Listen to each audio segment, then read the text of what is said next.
नमस्कार दोस्तों, स्वागत है आप सभी का। आप देख रहे हैं बिहार राज्य, आपके शहर ग्राम पंचायत की महत्वपूर्ण खबरें। जुड़े रहिए बड़े खबरों के साथ। केंद्र सरकार और बिहार के मुख्यमंत्री 2026 में कौन कौन सी बड़ी योजना और नियम लागू कर रहे हैं। 1 करोड़ युवाओं को नौकरी कब मिलेंगे? गरीब लोगों को 3.5 लाख का पक्का मकान कब मिलेगा? महिलाओं के बैंक खाते में 2 लाख रुपए कब आएंगे? यह सब योजना और नियम के बारे में एक एक करके विस्तार से। तो दोस्तों, वीडियो को सब्सक्राइब कीजिए, चैनल को एक लाइक कर दीजिए। बिहार सरकार राज्य में मत्स्य पालन को बढ़ावा देने के लिए मुख्यमंत्री समेकित मत्स्य की योजना के तहत किसानों को प्रोत्साहित कर रही है। इस योजना के अंतर्गत मछली पालन के लिए तालाब निर्माण और अन्य बुनियादी ढांचे के विकास हेतु सरकार द्वारा 4.40 लाख रुपए तक का भारी अनुदान दिया जा रहा है। इसका उद्देश्य किसानों की आय दोगुनी करना और राज्य को मछली उत्पादन में आत्मनिर्भर बनाना है। इच्छुक किसान स्थानीय मत्स्य कार्यालय में संपर्क कर आवेदन कर सकते हैं। नीतीश कुमार के संभावित इस्तीफे के बाद बिहार की सियासत गर्मा गई है। इस बीच पूर्णिया के निर्दलीय सांसद पप्पू यादव ने बड़ा बयान दिया है। उन्होंने नीतीश कुमार का समर्थन करते हुए कहा कि बिहार के मुख्यमंत्री वही होने चाहिए। यदि ऐसा संभव नहीं है तो अगला सीएम जेडीयू से ही चुना जाना चाहिए। पप्पू यादव ने नीतीश के नैतिक मूल्यों और गांधीवादी विचारों की सराहना की। मुख्यमंत्री महिला रोजगार योजना और जीविका बैंक से लोन लेने की 2 अलग अलग योजनाएं हैं। इन योजनाओं के तहत जिन जीविका दीदियों ने 10,000 रुपए का अनुदान नहीं लिया है, वे भी लोन का लाभ उठा सकेंगी। दोनों योजनाओं को लेकर बिहार में जागरूकता कार्यक्रम चलाया जाएगा ताकि महिलाओं के बीच किसी तरह का कंफ्यूजन ना रहे। दरभंगा के टावर, बेंता और बेला स्थित पेट्रोल पंपों पर अचानक तेल उपलब्ध नहीं का नोटिस लगने से स्थानीय लोगों में हड़कंप मच गया। रविवार को हुई इस घटना के बाद शहर में ईंधन की किल्लत की अफवाहें तेजी से फैल गईं, जिससे वाहन चालकों को काफी परेशानी का सामना करना पड़ा। प्रशासन ने अभी तक इन पंपों के बंद होने का आधिकारिक कारण स्पष्ट नहीं किया है। बिहार में आगामी पंचायत चुनाव को लेकर पंचायती राज विभाग ने बड़ा बदलाव किया है। अब सरकारी स्कूलों में ईवीएम नहीं रखे जाएंगे। इसके बजाय हर जिले में सुरक्षित वेयर हाउस का निर्माण होगा। राज्य में पहली बार मल्टी पोस्ट ईवीएम का उपयोग किया जाएगा, जिससे एक ही मशीन से विभिन्न पदों के लिए मतदान संभव होगा। यह कदम चुनावी प्रक्रिया को अधिक सुरक्षित और सुव्यवस्थित बनाने के लिए उठाया गया है। प्रधानमंत्री आवास योजना ग्रामीण PMAYG के तहत बिहार में एक बड़ा अपडेट आया है। राज्य सरकार ने 1 करोड़ से अधिक परिवारों को पक्का घर देने का लक्ष्य रखा है, जिसके लिए नई पात्रता सूची तैयार कर ली गई है। इस योजना के अगले चरण में गरीब और आवासहीन परिवारों को प्राथमिकता दी जाएगी। नए सर्वेक्षण के आधार पर पात्र लाभार्थियों को घर बनाने के लिए वित्तीय सहायता सीधे उनके बैंक खातों में भेजी जाएगी। नेपाल पूर्व प्रधानमंत्री केपी शर्मा ओली को जेएनजी आंदोलन के दमन के आरोप में गिरफ्तारी के बाद हृदय गति में अनियमितता के कारण त्रिवी शिक्षण अस्पताल में भर्ती कराया गया है। 2 बार किडनी प्रत्यारोपण करा चुके ओली की स्थिति पर नजर रखने के लिए डॉक्टरों ने उन्हें होल्टर मॉनिटर लगाया है। फिलहाल विशेषज्ञ चिकित्सक उनके स्वास्थ्य की निरंतर निगरानी कर रहे हैं। बिहार सरकार द्वारा मुख्यमंत्री महिला रोजगार योजना के तहत महिलाओं को स्वरोजगार के लिए आर्थिक सहायता दी जाती है, जिसमें सिलाई मशीन के लिए भी राशि शामिल है। इस योजना के विभिन्न चरणों में कुल 2 लाख रुपए तक की सहायता का प्रावधान है, जिसमें सिलाई मशीन व अन्य उपकरणों के लिए तीसरे चरण में 40,000 रुपए तक की राशि मिल सकती है। इसका लाभ लेने के लिए आपका जीविका समूह से जुड़ा होना आवश्यक है। वैशाली जिले के पातेपुर थाने में तैनात एक दारोगा को निगरानी ब्यूरो की टीम ने 15,000 रुपए रिश्वत लेते रंगे हाथों गिरफ्तार किया है। आरोपी दारोगा ने एक मामले की केस डायरी लिखने और उसे जल्द निपटाने के एवज में रिश्वत की मांग की थी। शिकायत मिलने पर निगरानी की टीम ने जाल बिछाया और रिश्वत लेते ही उसे दबोच लिया। आरोपी को हिरासत में लेकर आगे की कानूनी कार्रवाई की जा रही है। बीजेपी के राष्ट्रीय अध्यक्ष नितिन नवीन ने बांकीपुर निर्वाचन क्षेत्र के विधायक पद से इस्तीफा दे दिया है। इसका ऐलान उन्होंने सोशल मीडिया प्लेटफॉर्म एक्स पर किया। साथ ही उन्होंने विधायक रहते हुए अपना एक्सपीरियंस शेयर करते हुए इमोशनल पोस्ट भी लिखा। इसके अलावा उन्होंने कुछ तस्वीरें भी शेयर की। बिहार की राजनीति में आज एक युग का अंत और एक नए अध्याय का आगाज हो गया है। मुख्यमंत्री नीतीश कुमार ने बिहार विधान परिषद की सदस्यता से आधिकारिक तौर पर इस्तीफा दे दिया है। 16 मार्च 2026 को राज्यसभा के लिए निर्विरोध चुने जाने के बाद नीतीश कुमार ने उच्च सदन जाने का फैसला किया है। बनारस की बात हो और गंगा घाट पर महाआरती का जिक्र ना हो, ऐसा तो हो नहीं सकता है। बिहार या फिर दूसरों राज्यों से लोग भव्य गंगा आरती देखने के लिए बनारस पहुंचते हैं। ऐसे में अब बिहार में भी कुछ ऐसा ही नजारा देखने के लिए मिलने वाला है। अब बिहार में बनारस की तरह ही गंगा घाटों पर महाआरती की जाएगी। बिहार राज्य पर्यटन विकास निगम BSTDC की ओर से आयोजन किया जाएगा। जले हुए घाव के पीछे हजारों सपने दबे होते हैं। पटना हाई कोर्ट के चीफ जस्टिस संगम कुमार साहू के इन शब्दों ने रविवार को पटना के ऊर्जा ऑडिटोरियम में मौजूद हर शख्स की आंखें नम कर दी।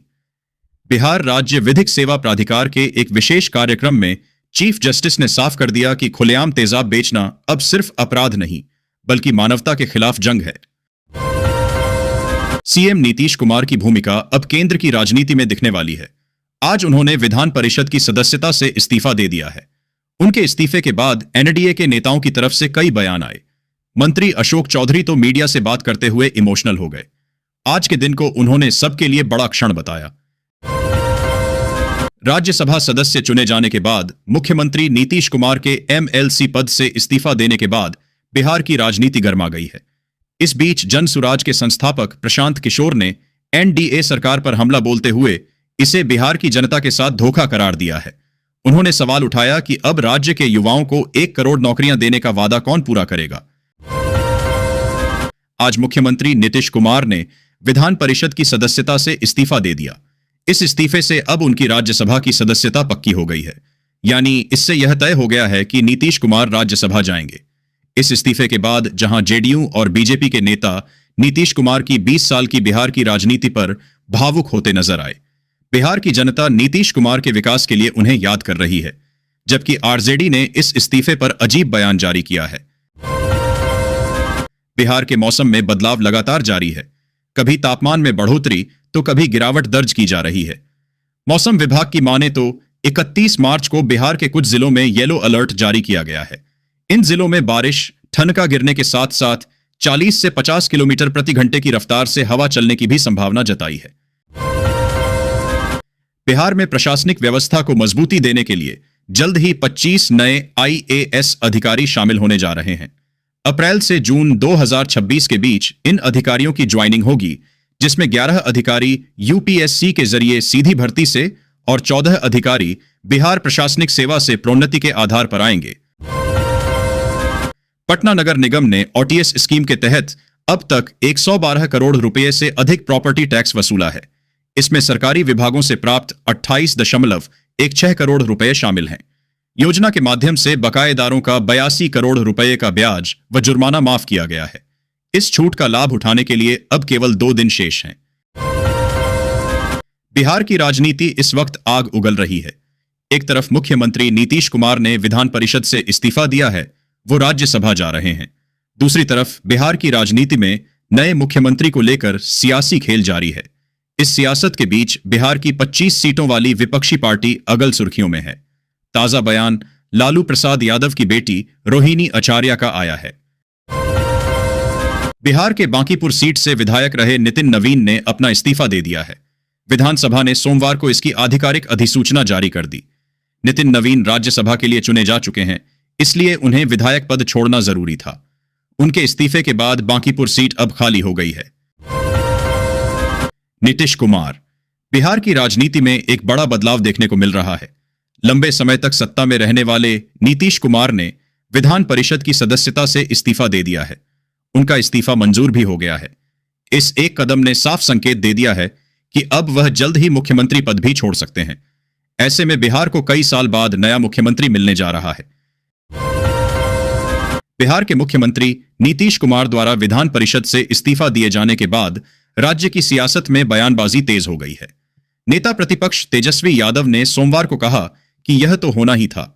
उन्होंने दावा किया कि भाजपा ने नीतीश कुमार को किनारे करने के लिए उन्हें दबाव में राज्यसभा भेजा है। तेजस्वी ने कहा कि वे शुरू से कह रहे थे कि अगर NDA सत्ता में आई तो नीतीश कुमार को मुख्यमंत्री की कुर्सी पर रहने नहीं दिया जाएगा, और आज वही सच साबित हो रहा है। पटना एयरपोर्ट से पहली बार नवी मुंबई के लिए सीधी उड़ान सेवा शुरू हो गई है। इंडिगो की इस फ्लाइट ने रविवार को अपनी पहली उड़ान भरी, जिससे यात्रियों को अब मुंबई तक पहुंचने में कम समय और ज्यादा सुविधा मिलेगी। इसके साथ ही पटना एयरपोर्ट पर समर शेड्यूल भी लागू कर दिया गया है, जो 24 अक्टूबर तक प्रभावी रहेगा। पटना के लोगों के लिए 1 अप्रैल से सफर थोड़ा महंगा होने जा रहा है।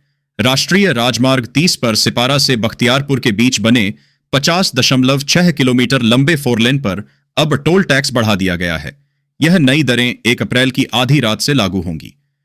भारतीय राष्ट्रीय राजमार्ग प्राधिकरण के निर्देश पर दीदारगंज टोल प्लाजा पर शुल्क में 3.70% से लेकर 7.70% तक की बढ़ोतरी की गई है।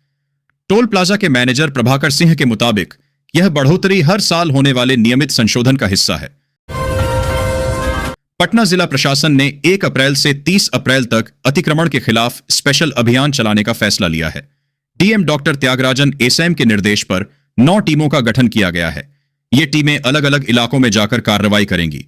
इस अभियान में नगर निगम, ट्रैफिक पुलिस, परिवहन विभाग, राजस्व, बिजली, स्वास्थ्य और अग्निशमन समेत कई विभाग मिलकर काम करेंगे।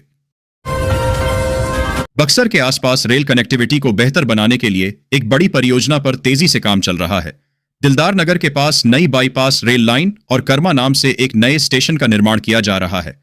इस परियोजना के पूरा होने से इस इलाके के यात्रियों को काफी सुविधा मिलने वाली है।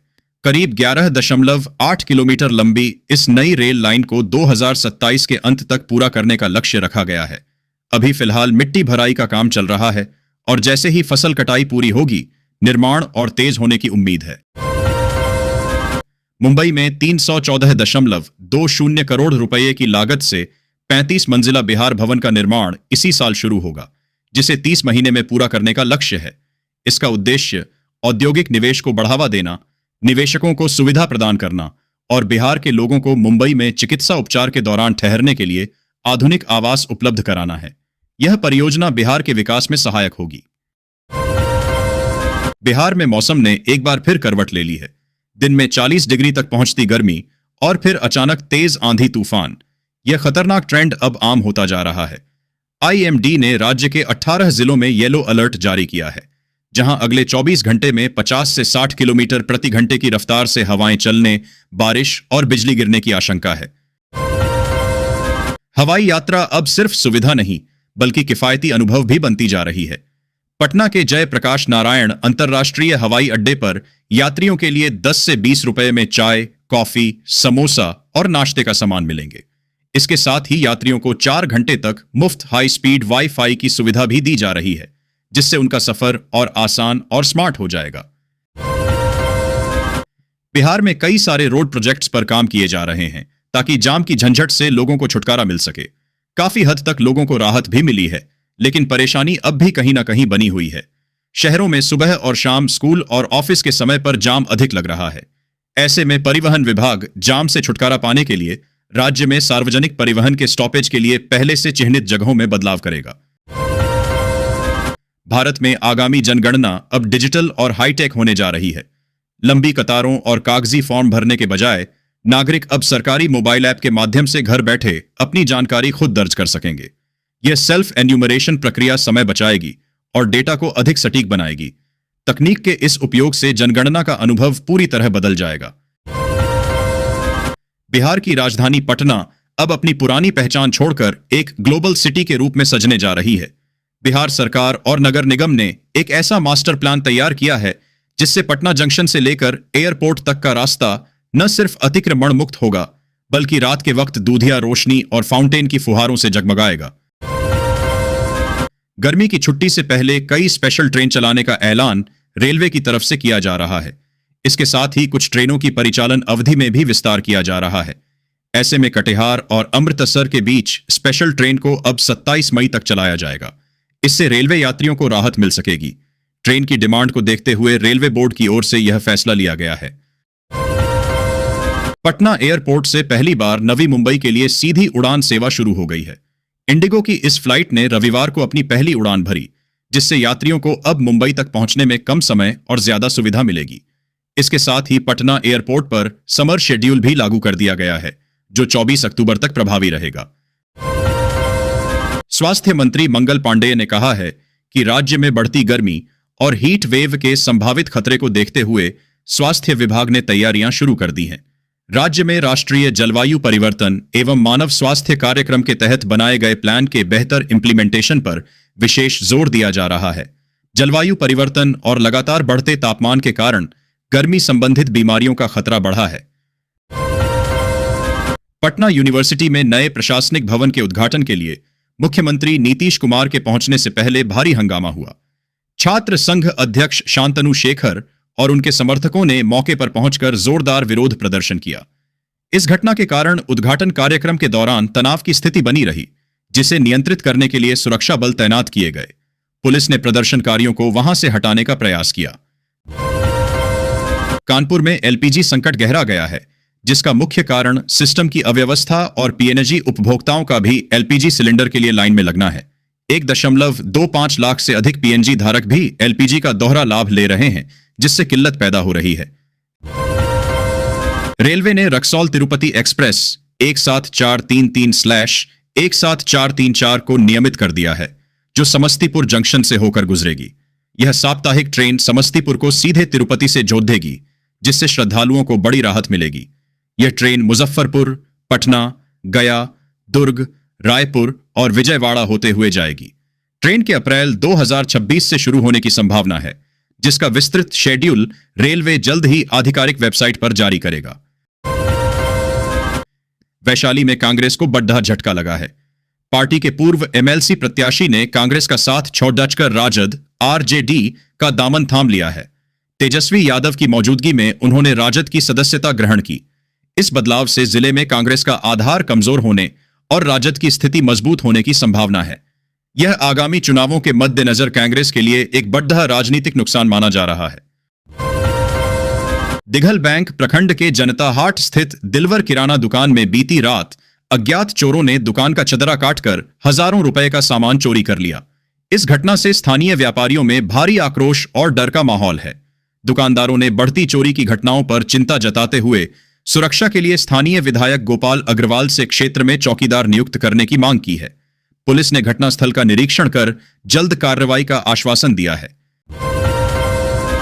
पश्चिम बंगाल विधानसभा चुनाव 2026 की अधिसूचना जारी होने के साथ ही सियासी पारा 7वें आसमान पर पहुंच गया है। सोमवार को पश्चिम मेदिनीपुर के बेलदा में एक विशाल चुनावी जनसभा को संबोधित करते हुए तृणमूल कांग्रेस प्रमुख ममता बनर्जी ने भारतीय जनता पार्टी पर तीखा हमला बोला। ममता बनर्जी ने आरोप लगाया कि भाजपा देश को लूटने के इरादे से समाज के हर वर्ग के बीच नफरत की दीवार खड़ी कर रही है। पश्चिम बंगाल विधानसभा चुनाव 2026 की अधिसूचना जारी होने के बाद देश की राजधानी दिल्ली में सियासी हलचल तेज हो गई है। सोमवार को भारतीय जनता पार्टी के एक हाई प्रोफाइल प्रतिनिधिमंडल ने इलेक्शन कमीशन ऑफ इंडिया के मुख्यालय पहुंचकर मुख्यमंत्री ममता बनर्जी और तृणमूल कांग्रेस के खिलाफ शिकायत दर्ज कराई। भाजपा ने आरोप लगाया है कि बंगाल में मतदाताओं को डराकर चुनाव को हाईजैक करने की साजिश रची जा रही है। बांग्ला फिल्म जगत के मशहूर अभिनेता राहुल अरुणोदय बनर्जी की समुद्र में डूबने से हुई स्वर्गवास मामले में जांच तेज हो गई है। सोमवार को पूर्व मेदिनीपुर जिला पुलिस की एक विशेष टीम ने घटनास्थल पर मौजूद चश्मदीदों के बयान दर्ज किए। अब सारा दारोमदार ओडिशा पुलिस के पास मौजूद एक खास वीडियो पर टिक गया है। पश्चिम बंगाल विधानसभा चुनाव 2026 के रण के बीच सत्ताधारी दल तृणमूल कांग्रेस को उत्तर 24 परगना जिले में झटका लगा है। बादुरिया से निवर्तमान विधायक अब्दुल रहीम काजी ने सोमवार को औपचारिक रूप से टीएमसी छोड़कर कांग्रेस का दामन थाम लिया। टिकट कटने से नाराज काजी ने महज 24 घंटे के भीतर दीदी का साथ छोड़ हाथ थामकर जिले के राजनीतिक समीकरण बदल दिए।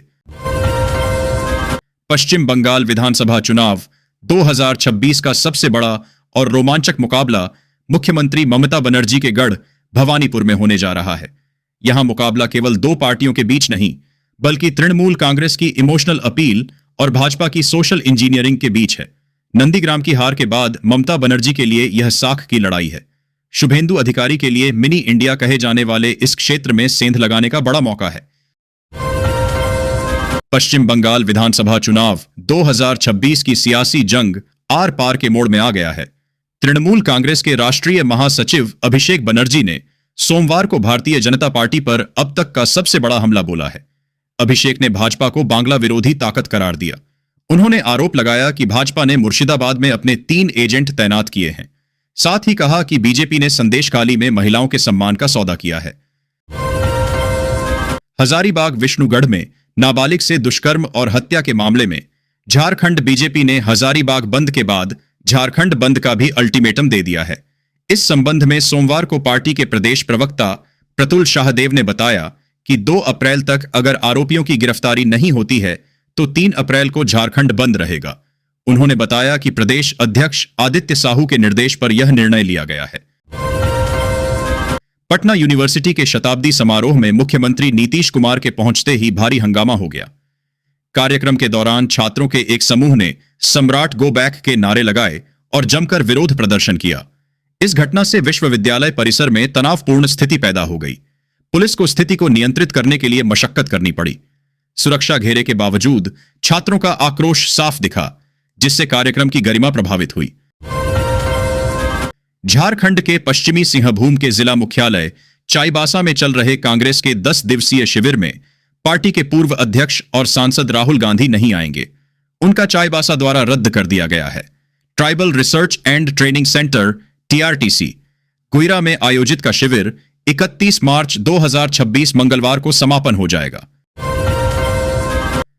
पश्चिम बंगाल विधानसभा चुनाव 2026 के रण के बीच सत्ताधारी दल तृणमूल कांग्रेस को उत्तर 24 परगना जिले में झटका लगा है। बादुरिया से निवर्तमान विधायक अब्दुर रहीम काजी ने सोमवार को औपचारिक रूप से TMC छोड़कर कांग्रेस का दामन थाम लिया। टिकट कटने से नाराज काजी ने महज 24 घंटे के भीतर दीदी का साथ छोड़ हाथ थामकर जिले के राजनीतिक समीकरण बदल दिए। ईरान ने इजराइल पर बड़ा हमला किया है। पाजान तेल रिफाइनरी को निशाना बनाया है। मिसाइल गिरने के बाद रिफाइनरी धुआं हो गया। बाजान तेल रिफाइनरी इजराइल के हाइफा शहर में है। अपने गैस और तेल ठिकानों पर हुए हमले के जवाब में ईरान ने पलटवार किया है। महावीर जयंती के मौके पर सोना या चांदी खरीदने की सोच रहे हैं तो यह अच्छा मौका साबित हो सकता है। सोमवार को सोने के भाव 1.47 लाख और चांदी के दाम 2.45 लाख पर ट्रेंड कर रहे हैं। आइए जानते हैं अलग अलग शहरों का लेटेस्ट रेट। 18 कैरेट सोने का भाव मेरठ, जयपुर, दिल्ली, लखनऊ, चंडीगढ़ 1,10,610 रुपए। इंदौर, भोपाल, अहमदाबाद 1,10,510 रुपए। मुंबई, कोलकाता, हैदराबाद, बेंगलुरु 1,10,460 रुपए। चेन्नई, कोयंबटूर 1,13,450 रुपए। 22 कैरेट सोने का भाव प्रति 10 ग्राम में मेरठ, जयपुर, दिल्ली, लखनऊ, चंडीगढ़ 1,35,150 रुपए। इंदौर, भोपाल, अहमदाबाद 1,35,050 रुपए। मुंबई, कोलकाता, हैदराबाद, बेंगलुरु 1,35,000 रुपए। चेन्नई, कोयंबटूर 1,36,000 रुपए। 24 कैरेट सोने का भाव प्रति 10 ग्राम में मेरठ, जयपुर, दिल्ली, लखनऊ, चंडीगढ़ 1,47,430 रुपए। इंदौर, भोपाल, अहमदाबाद 1,47,330 रुपए। मुंबई, कोलकाता, हैदराबाद, बेंगलुरु 1,47,280 रुपए। चेन्नई, कोयंबटूर 1,48,370 रुपए। दक्षिण भारत के कुछ शहरों में स्थानीय premium slash making slash dealer margin के कारण अंतर। प्रमुख शहरों का चांदी का भाव 10 ग्राम 2,450 रुपए। 100 ग्राम 24,500 रुपए। 2,45,000 रुपए प्रति किलोग्राम। दिल्ली, मुंबई, पुणे, नागपुर, जयपुर, लखनऊ, अहमदाबाद, कोलकाता, भोपाल और इंदौर 2,50,000 रुपए प्रति किलोग्राम। चेन्नई, मदुरई, हैदराबाद, विजयवाड़ा, विशाखापत्तनम और केरल। दक्षिण भारत के राज्यों के भाव में making charge, dealer premium slash स्थानीय शुल्क, परिवहन लागत और मांग के चलते कीमतों में बढ़त बनी है।